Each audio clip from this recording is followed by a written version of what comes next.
Hi guys, welcome back to the Revive Stronger podcast. I'm your host, as always, Steve Hall, and today I have Menno Henselmans back on the show for, I believe, the 21st time. He makes up a large chunk of the episodes on the podcast, yet we've never really dug into his background. How did he establish himself as a true industry titan? We're going to dig into his humble beginnings and the unconventional path he took to establish himself as a formidable force within the fitness industry. Despite not possessing a PhD or boasting a physique worthy of a pro card, Menno's relentless pursuit of knowledge and dedication to evidence-based practice propelled him to the forefront of the field. But success didn't come without its challenges. From battling imposter syndrome to facing critics and naysayers, Menno opens up about the struggles he encountered along the way and how he overcame them with resilience and determination. Join us as we get an exclusive glimpse into Menno's daily routine and learn about the importance of surrounding oneself with the right team to drive business success.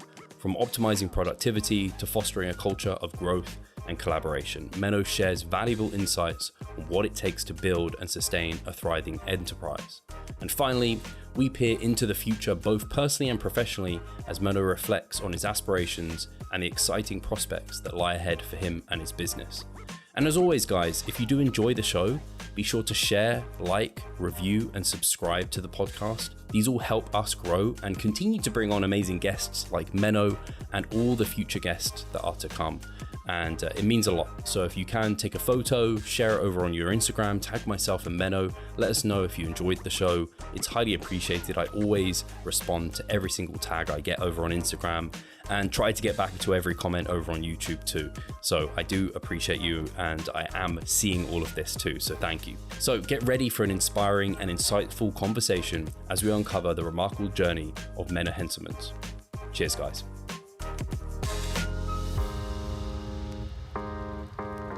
Menno, we were just talking off air and I let you know that you'd been on the podcast 20 times, obviously multiple one-on-one sessions like this, which I absolutely love, but also many roundtables because I think you bring such a wealth of knowledge to those discussions. And I realized we'd never done like a who is Menno type of episode. I recently had Eric Helms on talking about his contest prep, for example, and kind of going into his background a little bit. And I think I'd love to know a little bit more about you because I think you're pretty unique in this space. And the question I have for you initially, Menno, is talking about the fact that actually you are within the space, I would say, right up there with your Eric Helms, your Brad Schoenfelds, Mike Israetels, so on and so forth. The list goes on. You're absolutely there, like no doubt about it. And I think personally, you're at a precipice where you're about to really explode on social media platforms and everything. I saw Chris Williamson got in touch about going on his podcast. But something that's unique about you, Menno, is you do not have a PhD like these guys that's specific to this field. So I'd love to just hear a bit about kind of your background and how you maybe got to where you are today. So I don't know if you already have some thought of where that kind of question leads you. Otherwise, I can kind of prompt. But if you have something related to your background and kind of what led you to this position, I'd love to hear about it. And we can obviously dive into it a bit more. Mm-hmm. Yeah, so I don't have a PhD, but I am a scientist, which is extremely rare. And you don't often see people that have like multiple scientific publications that actually get good citations in good journals and the like, and don't have a PhD because, well, it's a lot of work to do scientific research. It also costs a lot of money, and you need funding, you need time, you need effort, and you need a skill set. And I solved most of that by funding a lot of the research myself, or contributing to the funding and raising it from other people as well. And I just love scientific research a lot. So I'm willing to invest my own effort and time into it. And it does have a business component as well, because of course it's good for credentials and everything. So I don't feel like I'm just completely doing charity work for no benefit whatsoever. Well, I'm not that charitable, probably. So that's basically why I do it. Like I invest a lot of time and money into it, and I just like it. But I wouldn't like being in academia because of multiple reasons. First and foremost, probably, is that I like to get into a project, really extensively research it, and then finish it. And in academia, you cannot do that. You first need to get the project registered, and then you're excited, and then you want to do all of it, but then you can't because you have to wait for the grant, and you have to wait for the approval, and you have to wait for the subjects, and then you have all of this planned and done, and then you can actually conduct a study and you have to wait for the data. And then a whole lot of time goes by, and then you can analyze the data. And then you have to wait again when you submit it to a journal for months often. And then you have to go back and you have to revise the whole thing. And I really don't like that. I don't like the bureaucracy. I don't like these multiple episodes of waiting all the time. I'm not interested in the project anymore at that point. Plus, being a professor at a college will also involve a lot of other things. Like there's a lot of bureaucracy, and you're not that free to do whatever project you choose yourself. So yeah, you get paid instead of having to pay for the research. But I do greatly prefer doing something I really love and doing projects that I'm personally interested in. And then, yeah, I do spend more of my personal time and money into it compared to, or basically I don't get anything directly out of it. But I enjoy it, and that's much more valuable to me. Right now, I am actually working with the university here, the University of Navarra.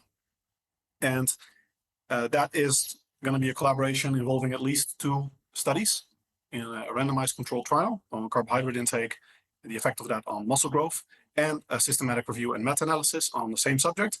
And then combined with the publications I already have and the other work I've done and some additional work, that should result actually in me getting a PhD as well. So then I will still have the title, which is nice, I guess. But originally, I never went for the PhD trajectory because of, well, 2 more reasons, other than what I already mentioned. So first is that I didn't really want to go into academia specifically. And second is that you mainly do a PhD to learn how to publish scientific research, but my bachelor's thesis was already published. So I felt like I had a pretty good grasp on scientific research and data analysis and all that stuff. And then I did my master's. And at that point, I actually decided not to publish my master's thesis, which I kind of regret because it was a really cool paper, completely unrelated to fitness. But yeah, I felt like I had, kind of been there, done that. And I wanted to go into the corporate world because I thought there things would be better. And yeah, then I became a business consultant and later found out that that also wasn't what I really wanted to do in life. So I reconnected essentially with my passion in fitness, and then that came back to my passion for academia and scientific research, kind of coming back full circle to where I am now. And I am doing the scientific research, but not in the traditional role of someone in academia. Really interesting to hear about that. And it makes a lot of sense. I think probably if I was to talk to a PhD on here and talk about the bureaucracy and the troubles of having that title, I think they'd probably agree with you that it's probably quite nice to have some of that flexibility. But it's nice to know also that you can earn that through a different route, as it were. So we can call you Dr. Menno or Dr. Henselmans. I imagine that will at least be quite nice. Hopefully. It's probably similar to, I don't know, I think about this, if I get a pro bodybuilding title, it doesn't really change anything. Like I'm still Steve, still the person, the competitor. Mm-hmm. It doesn't change the background. It's just now I've got that title, which is nice, but that's kind of all it is. So you've done all the work beforehand, which is what makes it great. So that's really interesting to hear about. And you mentioned the corporate world. What was when you first got into the fitness industry, how did you initially do that? Did you have blogs? I know you did initially maybe some work with, I'm going to say Borge's wrong, his name wrong for Gailey, MyoReps, the founder of MyoReps. People are very aware of that term now. Was your initial route? How did that look? I think people would be really interested to know about that. Originally, I started on my own. I only met Berge. I also cannot pronounce his name properly and the full Norwegian proper way to pronounce it. The best I can do is Berge, but they're like, you're just saying burger without the R. And I'm like, yeah, that's as close as I can get, sorry. But that came later. Originally, I was a big time fan of T-Nation, when T-Nation was all the rage, all the top dogs were on T-Nation. And I just really wanted to be on T-Nation. For me, T-Nation was the place where all the cool guys in fitness and girls were posting. And I thought it would be, so cool to actually be there, and also felt like I could actually contribute. I had read so much about fitness, exercise science, nutrition science. I wasn't super evidence-based yet, but more so than the average coach an average teenage writer. So I felt like I had something to contribute. And I wrote my first article when I believe it was after my bachelor's and after I was publishing my bachelor's thesis. And it was before I went to my master. Um, I emailed TCI, like I got his email from, I don't know how I got it. Like I just did a whole lot of digging essentially. And I got his private email and sent him an email saying, look, I'm absolutely nobody, but if I write an absolutely killer piece for T Nation, would you even consider publishing it? And he was like, in typical DC form, sure, send it. So I sent it, and he was like, we can roll with this. And then I wrote multiple pieces for T Nation, which was huge at the time. So by those standards, it would be like 30,000 views for my website, which was at the time huge. Like you go from nothing to 30K, that's a very big switch. So I very quickly kind of scrambled up my own website, which was never really the intention, but people started asking like, well, where can we find more of Menno, and I want to read more articles. So I published more on T Nation and also started blogging myself when blogging was still a thing. And that became very successful. I did that over the span of my studies, and people basically just started asking me for coaching. Like, oh, it seems that you know what you're writing about. So how about you coach me? And I was like, okay, I can do that. Like, I walk the talk, I feel, and I feel like I know a decent amount. So I started coaching people. And originally I had very few clients, so I could combine that very easily with my work as a business consultant. But as I became more and more disappointed in my work as a business consultant, and I became more and more passionate about coaching people, that ratio essentially grew to the point that I was doing 2 full-time jobs. When other people were having lunch break, I was emailing clients, and that led to me stopping my work as a business consultant, which I also did gradually in collaboration with my firm. So I gradually phased out of that, did more coaching. And then my original reason, actually, to move to Belize, which when I became a digital nomad, was that I knew that I could support us there, like me and my girlfriend.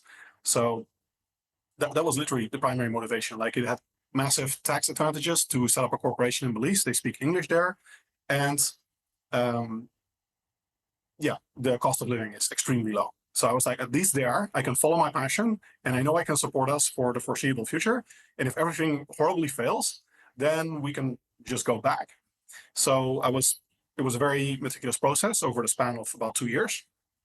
And then I left as a nomad, and I also love traveling. And the coaching business, everything, the writing, publishing, blogging articles became quite popular. So that went well. And then I was like, I could just take the bus to Mexico.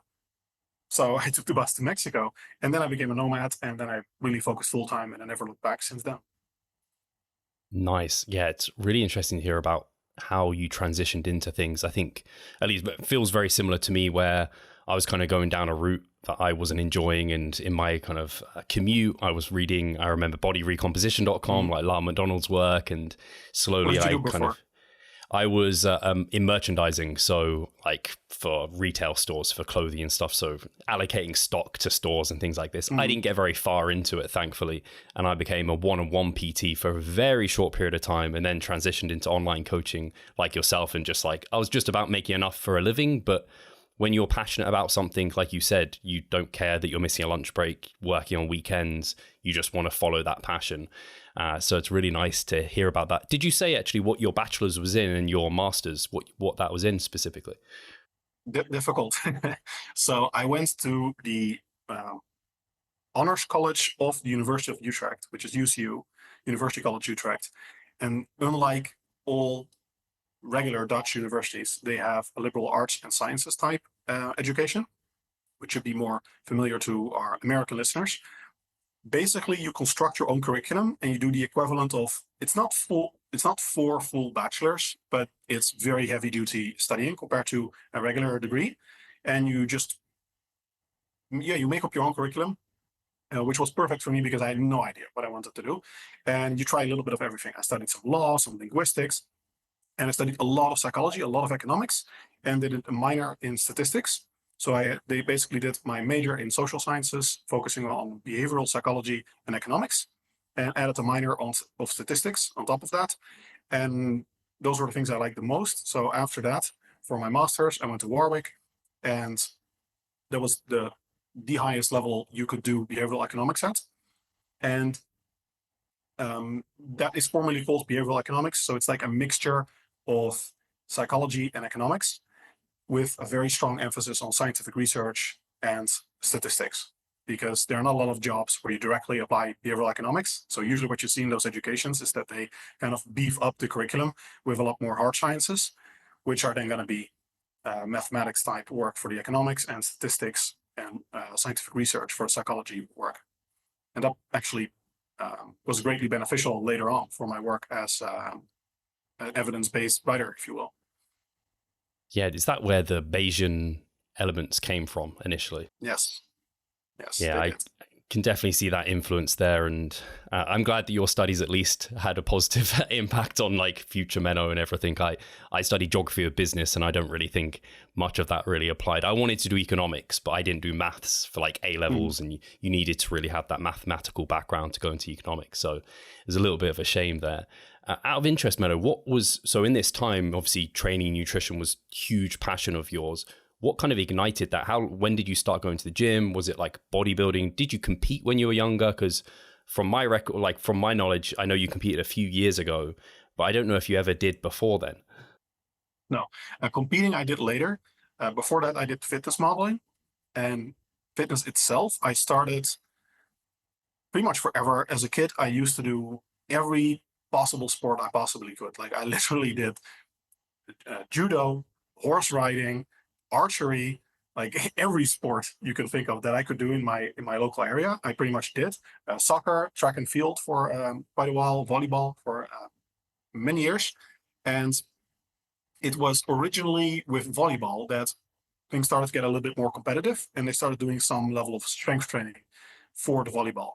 And they also encouraged that we did that at home. And it was around the time that I already became naturally interested in fitness, like bodybuilding type fitness. So I started working out at home in my parents' garage. And then when I was 16 or so, I actually started going to a full-fledged public gym and really became very serious. But I was extremely early, because I basically started all the bad stuff in life very early, like age 13. I was drinking a lot, and I think I quit everything pretty much at age 16. Wow. And by age 16, I was walking around with my Tupperware containers every 3 hours. I would have a Tupperware container, protein, and I was full bro. Yeah, I think I was similar with that transition, but like 3 years behind you. So I kind of went into I don't know if you're a similar personality, but I get very obsessed with things, and then like I'm just out of it completely. So like drinking, I think I was like deep in with that and very influenced by my environment. And then it was like, I'm teetotal, like I don't drink or whatever. Like, it's not quite that extreme. I'm a little bit looser than that, but that's kind of where my mind wants to go. And I don't necessarily think that's the best balance. So yeah, very interesting to hear that. Yeah, obviously you're interested in all the sports. Do you know what was the thing that made you kind of, because I think most of your training over the last like decade has been specifically hypertrophy bodybuilding, not powerlifting, not kind of other sports and things. Is there anything that drew you specifically to, I just want to do physique development stuff? I'm not sure. I think there were a few moments when I saw someone with like an absolute killer physique, and I was like, I need to look like that. So there were definitely just a vanity component to it. And strength, I never had the extreme draw. It was more that when I could become strong, I tried to do it. But I also don't have the best genetics for it. I've set, I think, very respectable strength levels overall for most of my lifts. I would probably be a good Olympic weightlifter if I didn't have the joints of a 6-year-old girl. And I liked being strong, but it doesn't have the drive that physique does for me. Also, as later I've become more and more like health focused, lifestyle focused, and that matches super well with bodybuilding in contrast to popular belief. And strength is really just a skill, like you're a good bench presser.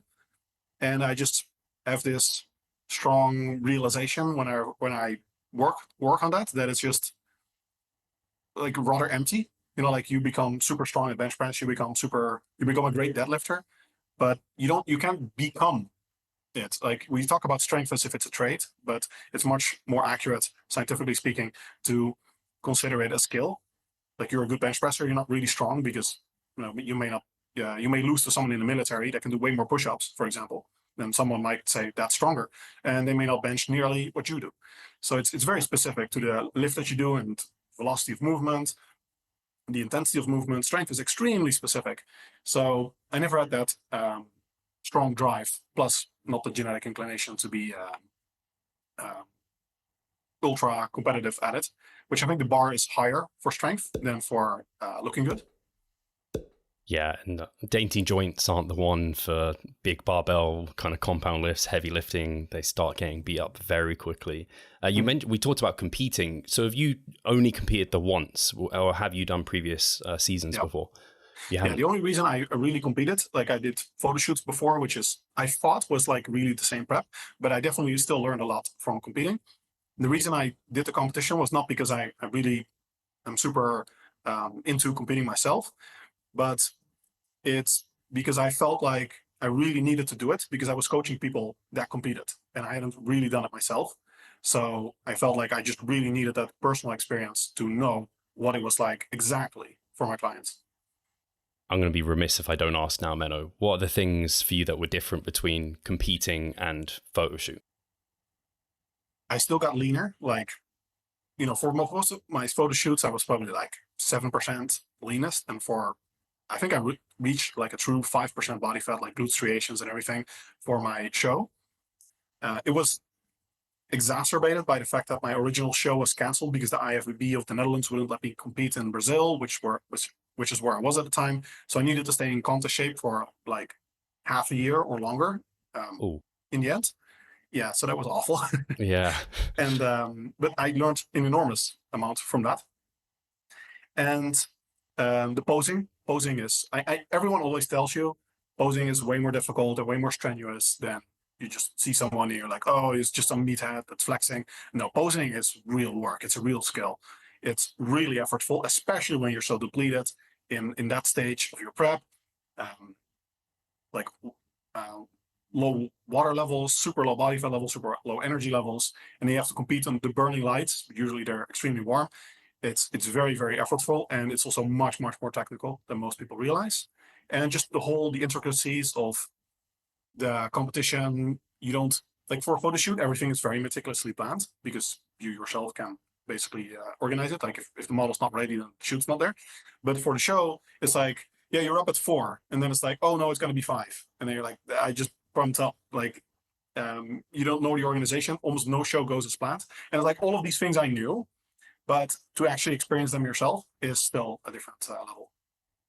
I agree. I think it's the way I always think about it is, if someone hasn't passed out before, if you haven't done that, like woken up, I don't know, off the floor and you're like, oh, what the hell just happened? Like it's kind of a unique experience. And I definitely think there's something to doing it and learning, especially if you're taking competitors to stage. I don't think it's a must. I'm sure you took people to stage without having done it, but it gives you that extra level of practical experience, similar to you can probably coach people online without one-on-one PTing anyone ever, but you might just get that hands-on experience can make you that little bit better.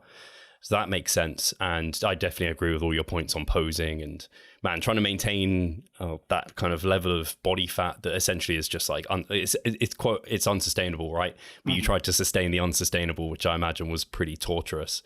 And I've seen some photos, but not tons, because I have seen, and you got, like you said, 5% body fat, you had glute striations, I don't think there's anything more you could have done in terms of leanness there. But something for you, Menno, I think is you haven't really ever, at least from my perspective, used your physique to like sell yourself. It's not really been a marketing thing for you. I mean, you do use it on, and you have like, particularly there's like some upper body shots where you look incredible, your delts and traps and like abs and chest and everything. But has that been like a purposeful thing for you? Have you tried to be more on the academic side and that's your selling point versus the physique, or have you kind of moved between both? It's both for me. For one, I don't want to go that route. Like I don't want to be known purely for my physique. And I know that when you're promoting your physique, other people are never going to look exactly like you. And it's just largely a matter of genetics. Like some people are going to look way better, some people are going to look much worse. And combined with the fact that I know I'm not average, but I am by social media standards just good enough that if you put me in great lighting and I am in photo shoot condition, that people are like, oh yeah, that guy, he lifts like it's a serious physique, which puts me in the level where I can be a model because then you are in perfect lighting, you have your prep, everything is fully organized. But I probably wouldn't be able to get a pro card as a natural bodybuilder. It would be maybe like Eric Helms, like after 20 years of trying, you can maybe you can squeeze it out. But I'm not that passionate about the whole process either. So combined with the fact that it also wouldn't be very effective to begin with, and the fact that it's not my personality to go that route, it doesn't work. But it's unfortunate because it's so effective. It's like the male equivalent of booty pics, like it's Yes. guaranteed success. Like if you're just jacked, like the way that you can almost certainly get super popular in fitness, if you have something remotely intelligent to say, just hop on the juice, get insanely big. I mean, it's not like that's easy, but you don't have to be, one of the smartest people. You don't have to be super evidence-based or anything. If you can just get a good physique, which you can get it either due to your genetics or just juicing a lot, or by actually being super smart and everything, but then you still need good genetics and everything. And yeah, you're gonna have a good career. So it's like as closest to a cheat code there is in terms of being a businessman, I would say. Did you ever feel your physique held you back? Did you ever have that feeling, or did you just didn't even let it become an issue for you because you're like, I can go down the educational path? Yeah, I don't think it held me back because I know that in evidence-based fitness, people are like, yeah, walks the talk. And people that are remotely serious that know what they're about, it's like I lift. Like, but at the same time, I also know that especially by YouTube standards or social media standards, I'm far below what people expect, like an influencer or whatever to look like, right? And that's not because my physique is really bad. I think I have decent genetics, not spectacular, not terrible, and it's more to do with the fact that most people's expectations due to social media are so skewed that people think they are red pilled, but they're not even close to the level of gear use in fitness. So most people are like, like Frank Zane, for example, would be something where people are like, oh, maybe, I think a lot of people could achieve that naturally. It's like, no, that's far beyond the reach of the average individual. Social media is strange because it is almost like you don't look like you lift, or you look like a swimmer, or you're juiced to the gills. And I think it just depends on how they see you. If they get you under good lighting, the right angles, good photographer, suddenly Menno's on gear. Whereas if they just saw you like, I don't know, presenting some educational piece of content, they'd be like, that guy doesn't even lift. It's people's minds are just completely warped due to social media. And they actually see that more than they see people maybe in the gym or out and about, which is kind of wild.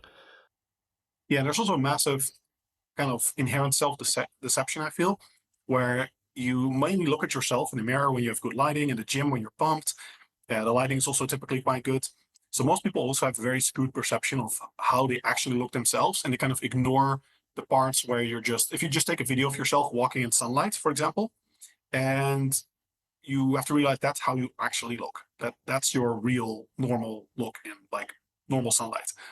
And most people don't do that. And when they do, I also have that myself. It's like, no, that just no, like you go back to what you see in the mirror when you're pumped, you're flexing, or whatever, and you feel like that's how I look. But then when you see someone else that's just walking in sunlight or whatever in normal lighting, like, that guy doesn't even lift. So there's indeed massive skewness. And for me, it's particularly bad, I feel, because my worst body parts by far are my limbs. So I have most of my muscle mass on my core. So I look way better shirtless than in clothes. Yeah, I've kind of got, my arms are like stand out, but if I see pictures of my calves and I'm like, man, I swear I trained them really hard and I feel like they've grown, but sometimes I see some angles of them and I'm like, that's it, I feel embarrassed right now, especially with having decent arms. It's like, it looks even worse.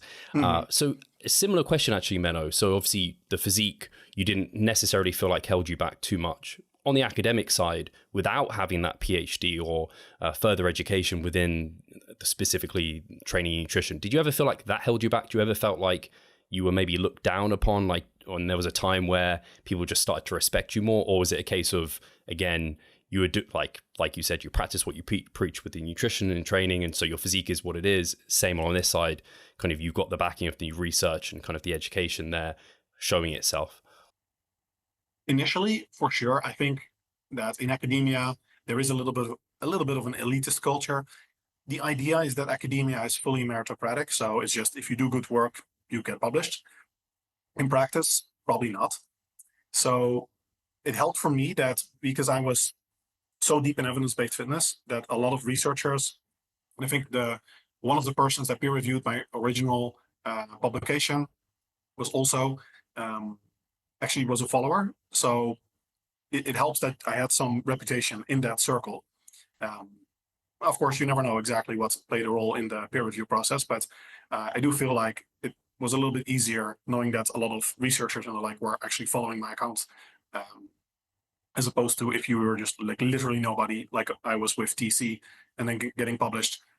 Should theoretically be possible for sure, but in practice, I think is going to be an extra obstacle.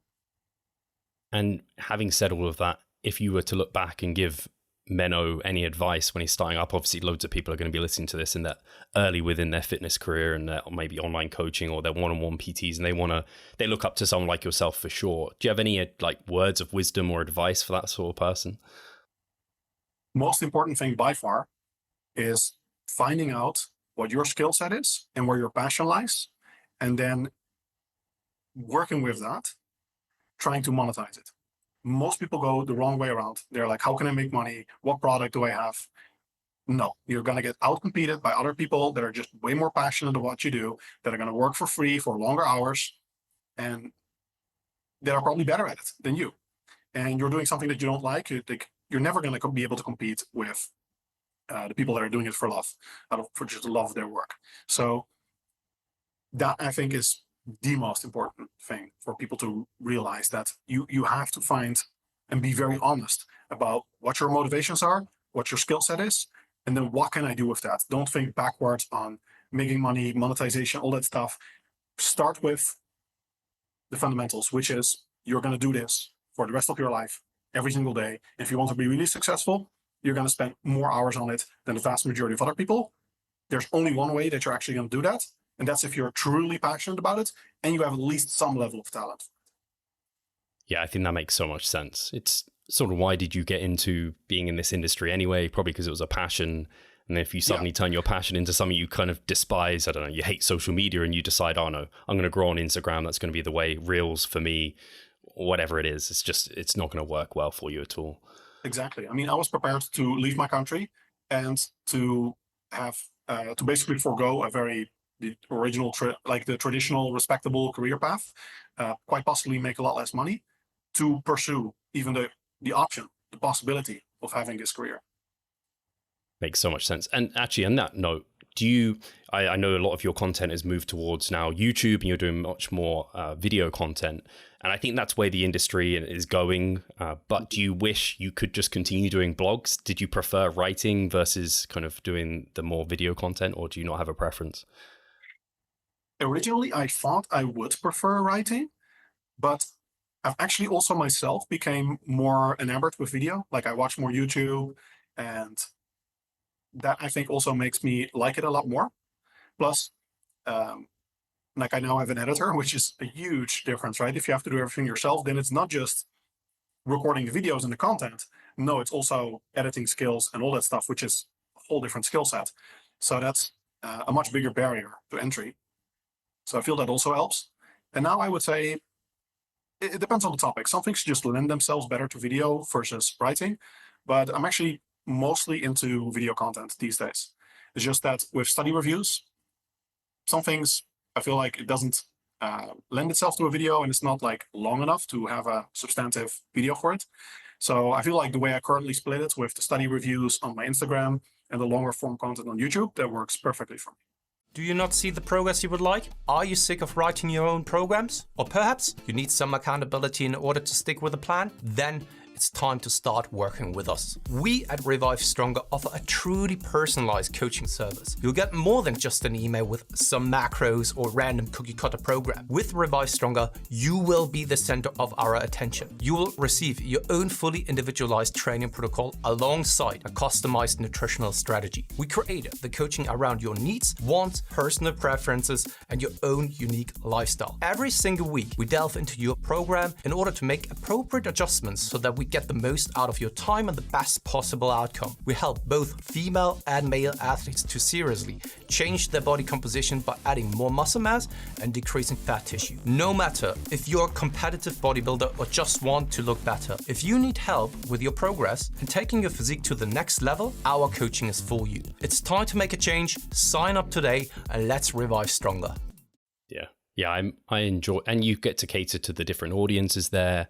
And I've noticed that you just generally, I don't know if this is true, but it feels like you've let some of your personality come through a little bit more in your content, at least some of it, like your humor at least is coming through, I think. Is that something you've specifically done to, I don't know, I think about AIs coming out and like there's going to be so much information, and what differentiates people a little bit. And I think about this as a coach anyway, is you as a person, your personality. Has that been something you've purposely decided to do, or you just feel more comfortable bringing that out?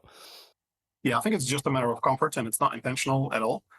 I felt like I always tried to have some humor in there. In fact, my earliest, it was, if anything, maybe more of a U shape, because my original contents were very heavy on humor and non-political correctness. And actually deleted some of those blogs, because when you get more popular, and especially these days, people are way more sensitive than 10 years ago. So then I became a lot more like professional, drier, and kind of the stage where you become more of an authority. People expect more of you. You get all these comments like, when you have this many followers, you have a responsibility to do da-da-da. And that probably affected me. And because a lot of people have actually said this. And I still felt like I was trying to have my personality and humor in there. But at the same time, you do, I think intuitively, just keep it more professional, right? Which often means less personal. And recently, over the last 2 years or so, just the level of confidence, and also mostly level of confidence and feedback, I guess. It kind of naturally grows more that you put more of your own personality in it, and people actually like seeing the personal touch. The fact that we're even doing this interview, right? Is for me, like, I've always felt like people don't care who I am. They just care about my content. They don't care about what I do personally. And if I write a post about that, I'm just annoying people with my personal nonsense. So I guess it just comes naturally that now there's more humor and everything in my content. Yeah, I think that's a nice natural development, and the confidence makes a lot of sense. And actually leads me to a question. We kind of already covered it, this sort of imposter syndrome type of sensation. You're, Menno, someone I've looked at as not being scared to share their opinion, even if it's counter. And I think that's how maybe in the evidence-based space, you were known for a bit of time, is like almost having this like counter opinion to some of the other people in the space. How did you develop that confidence specifically? Was it because you were relying upon data you kind of knew really well, or did you ever struggle with that? That, I think, comes naturally to me to a large extent. And also it was always the content that I was most interested in, and the views that were unique. So when you're nobody, then you don't get, like, a lot of people don't care if you're going to say the same things as other people. It's like you're just an echo, right? But if you can come up with original ideas and you are right, and the main thought leaders in the industry are wrong, then you can make a name for yourself. Because then it's like, oh, this is, like Martin Burkett, for example. He was like, no, intermittent fasting can work. And he thought it worked better, and it didn't. But at least he was the pioneer of like lean gain style intermittent fasting, and showing that it's completely viable. Like, it's not inferior at all for fat loss or strength development or anything. So then you can, it's just much more effective to make a name for yourself. And now I publish way more content. And then inherently, I cannot have controversial views in everything, because I don't. Like, in the vast majority of cases, for example, with me and Mike, that video, we actually agree on almost all the basics. When it comes to the nuances, there we have some divergent views.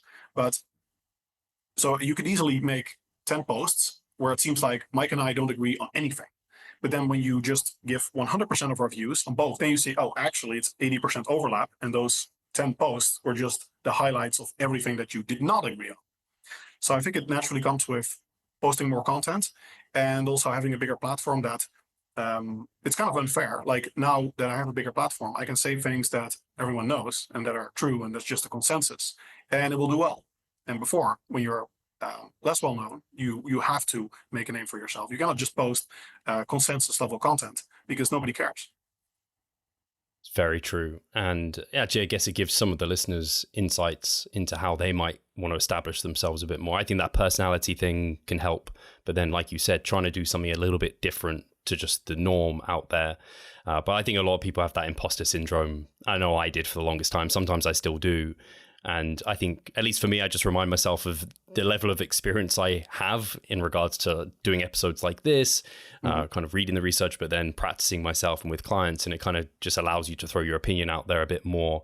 And yeah, I don't know if you really ever got this, Menno, but did you ever have like a backlash online, like haters, as it were, trolls? Did you ever struggle with that? Or is it something you've always been able to just like brush off?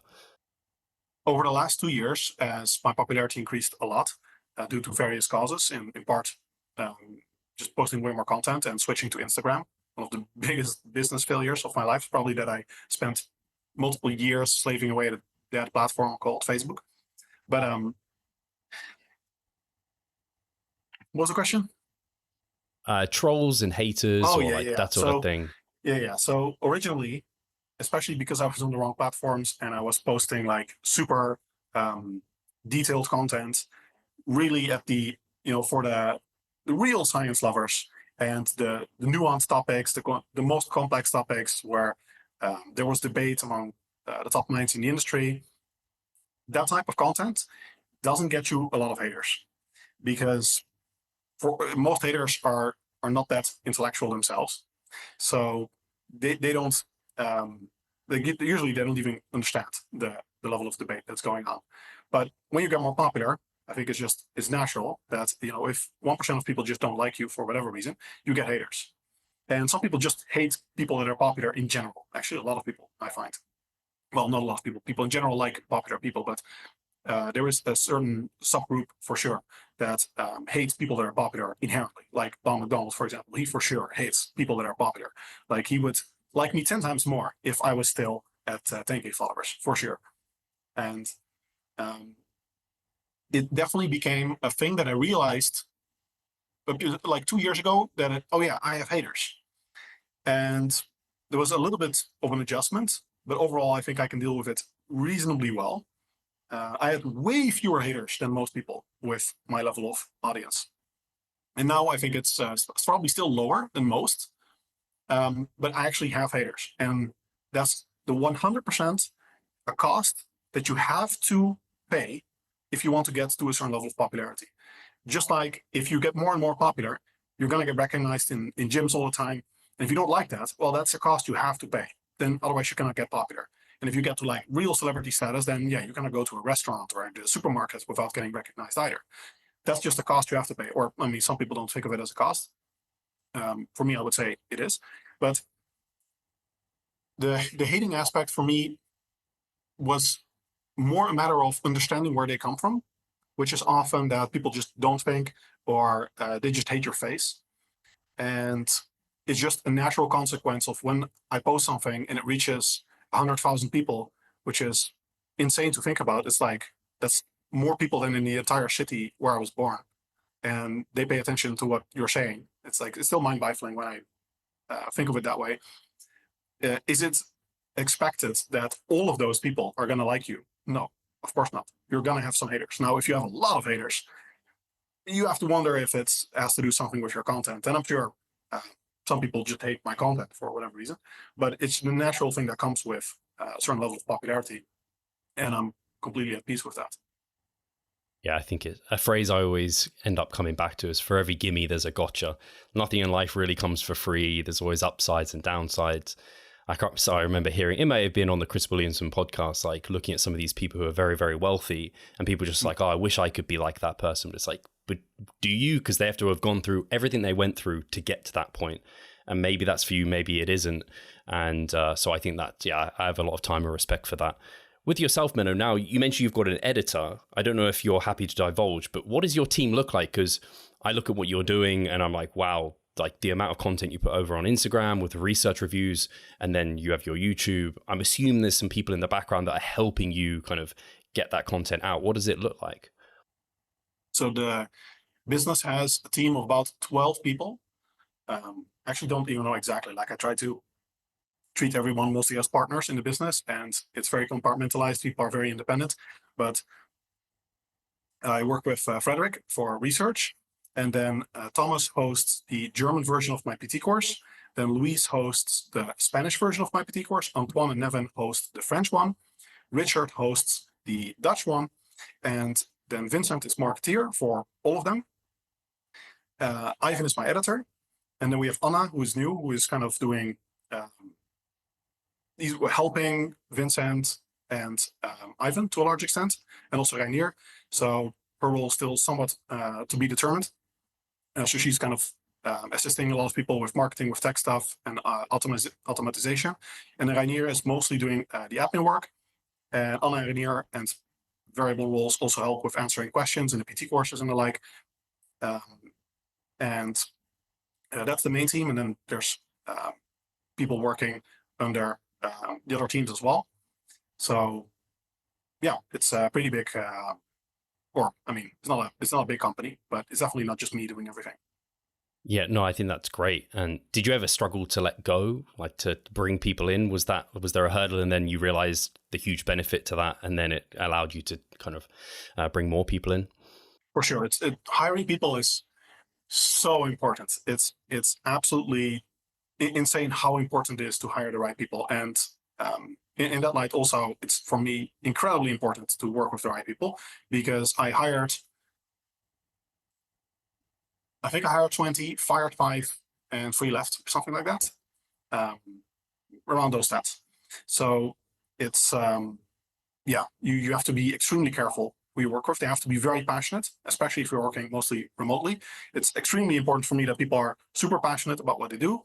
They really care about like promoting evidence-based fitness, not just making the most money, and that I can let them be autonomous. That's also incredibly important. Like one thing for me is that if I send you an email and I have to monitor whether you're going to reply to that email, we're done.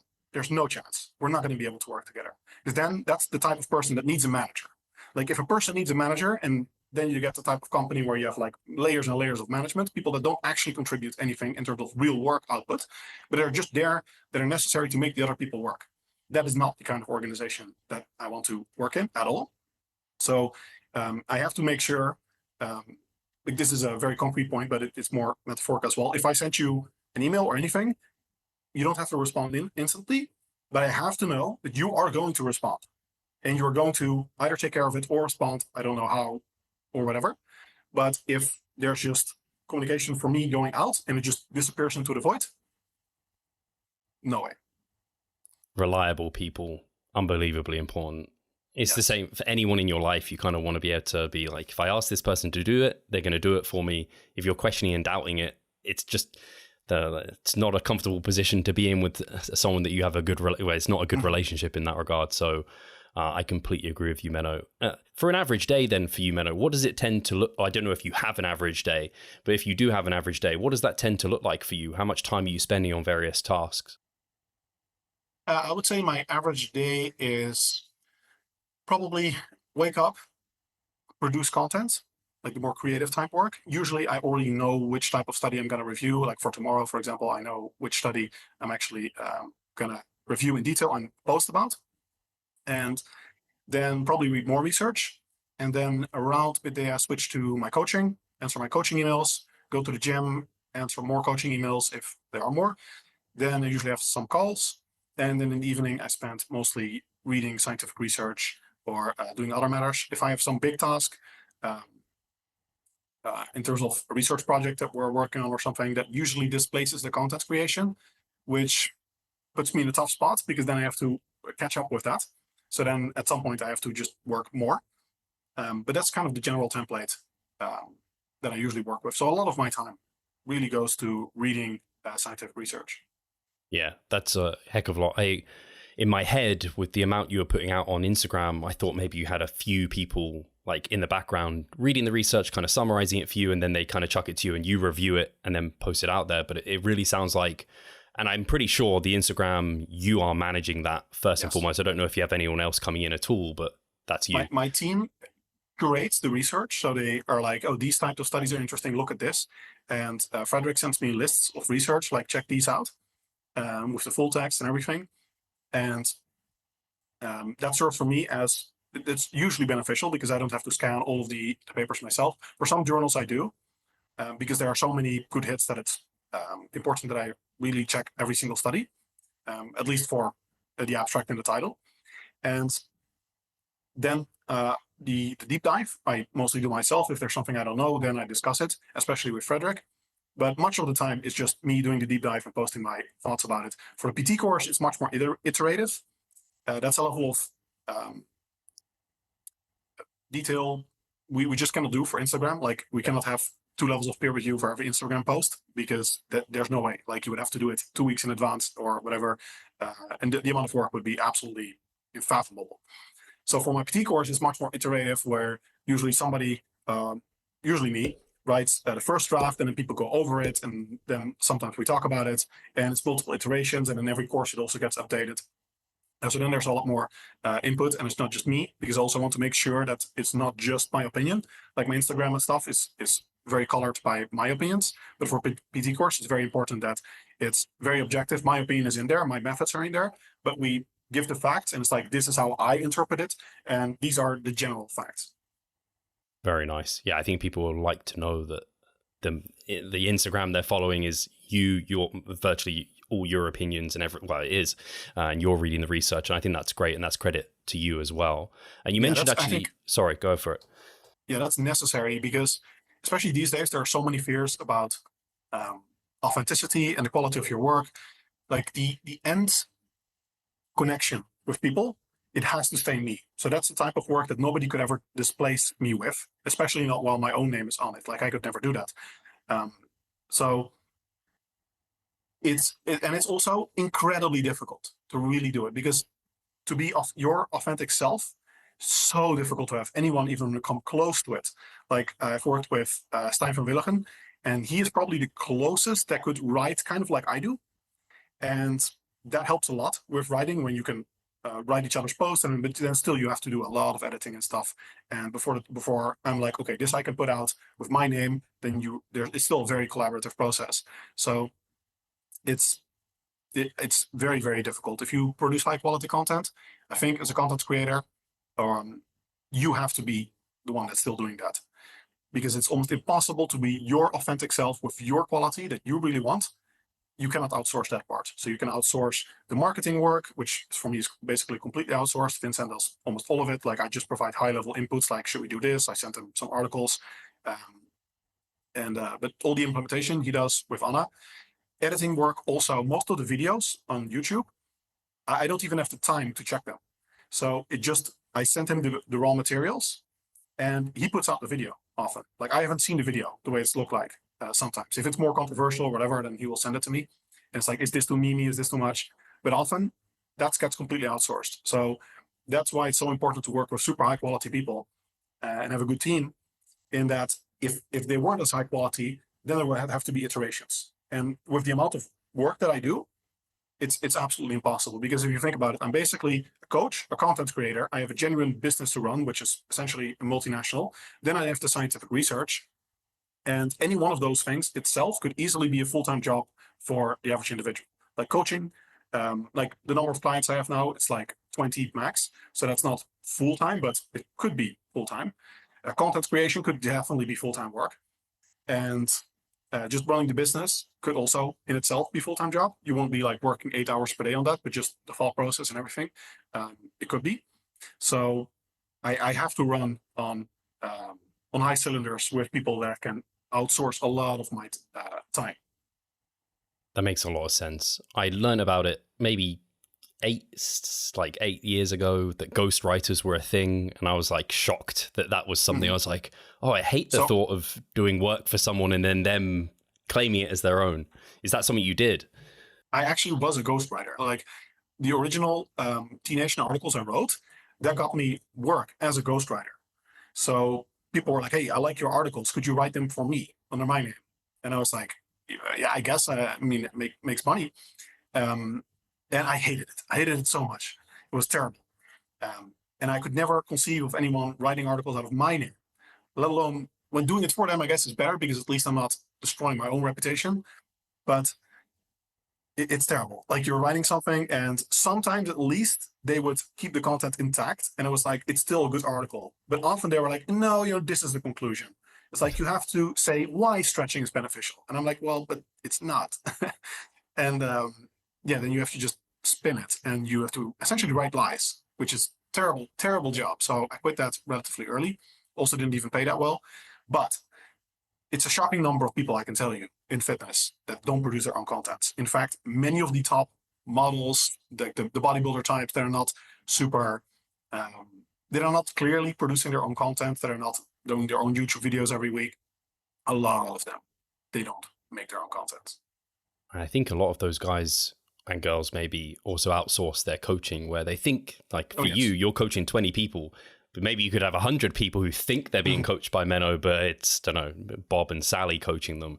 Yes. And again, to put your name on that, and like there's a certain standard that you want to live up to, it's kind of scary. And it made me think about also, like I've been approached by people to be like an apprentice or for me to mentor them or something. I imagine you have had that happen. I don't know if you still get requests for that regularly, but it's hard in those situations because it's kind of like you mentioned, you don't want it ends up becoming more work for you. I don't know if you ever managed to do it successfully.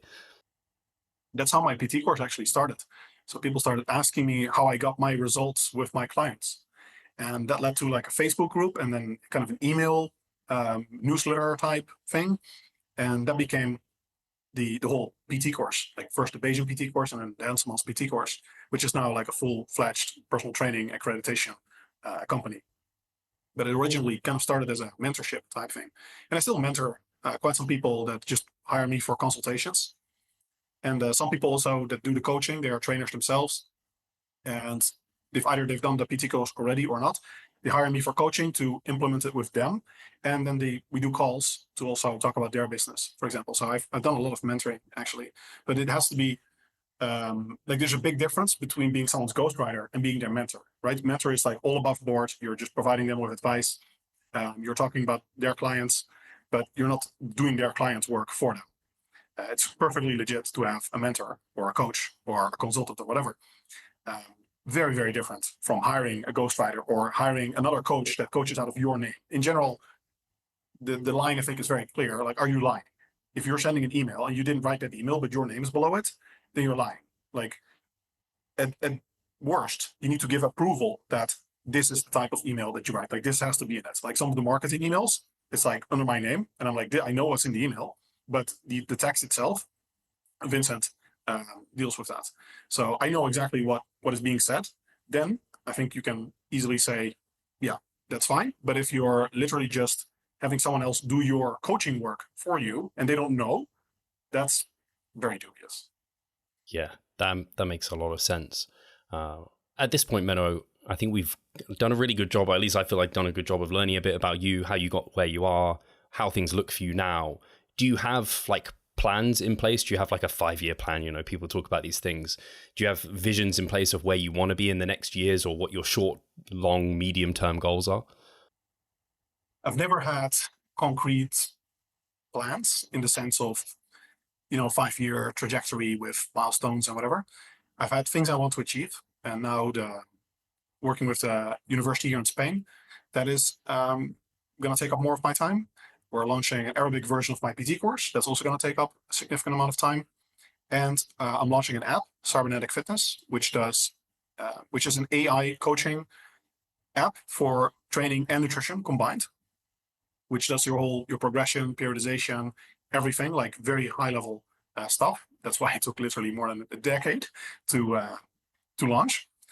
And that's as far as I can plan. I've learned that life is extremely unpredictable. In terms of what life will give you, what's going to happen, and even what you want yourself.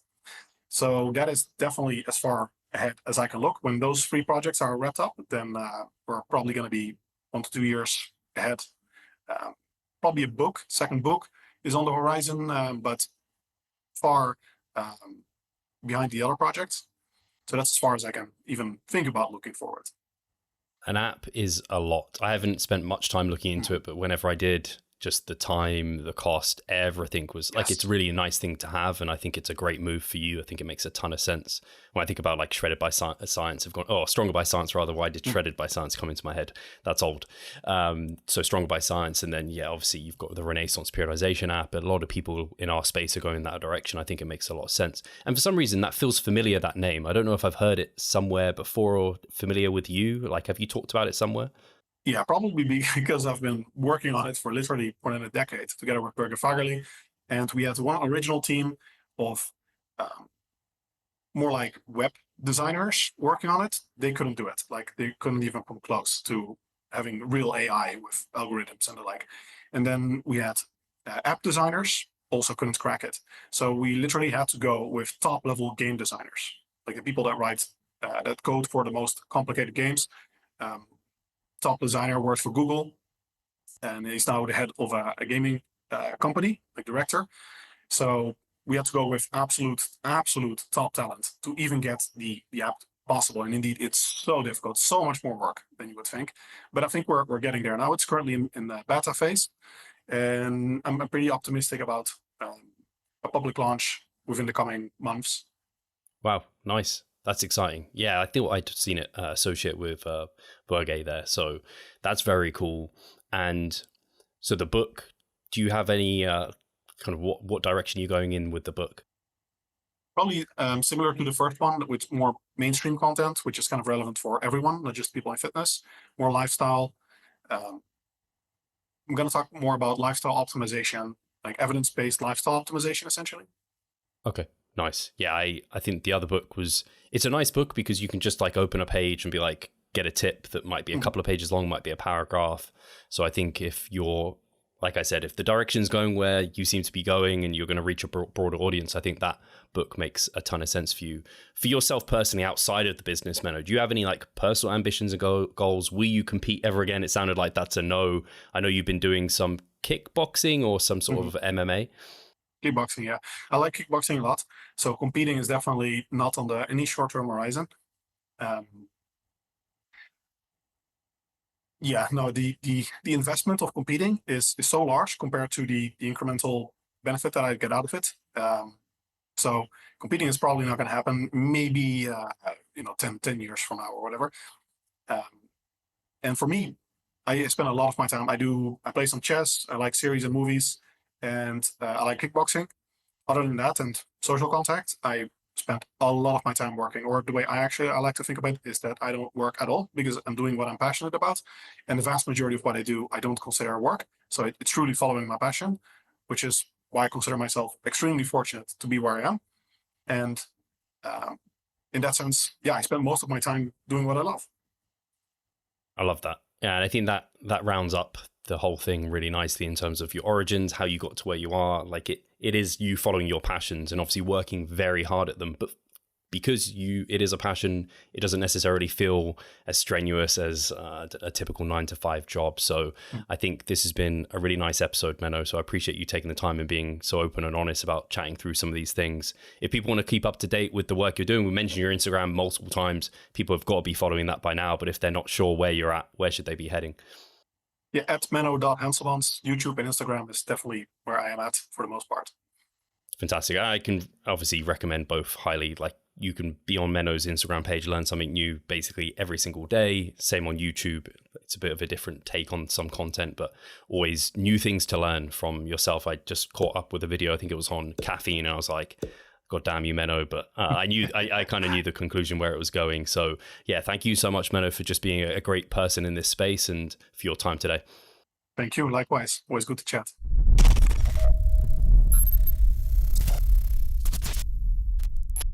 Losing weight fast while maintaining muscle mass.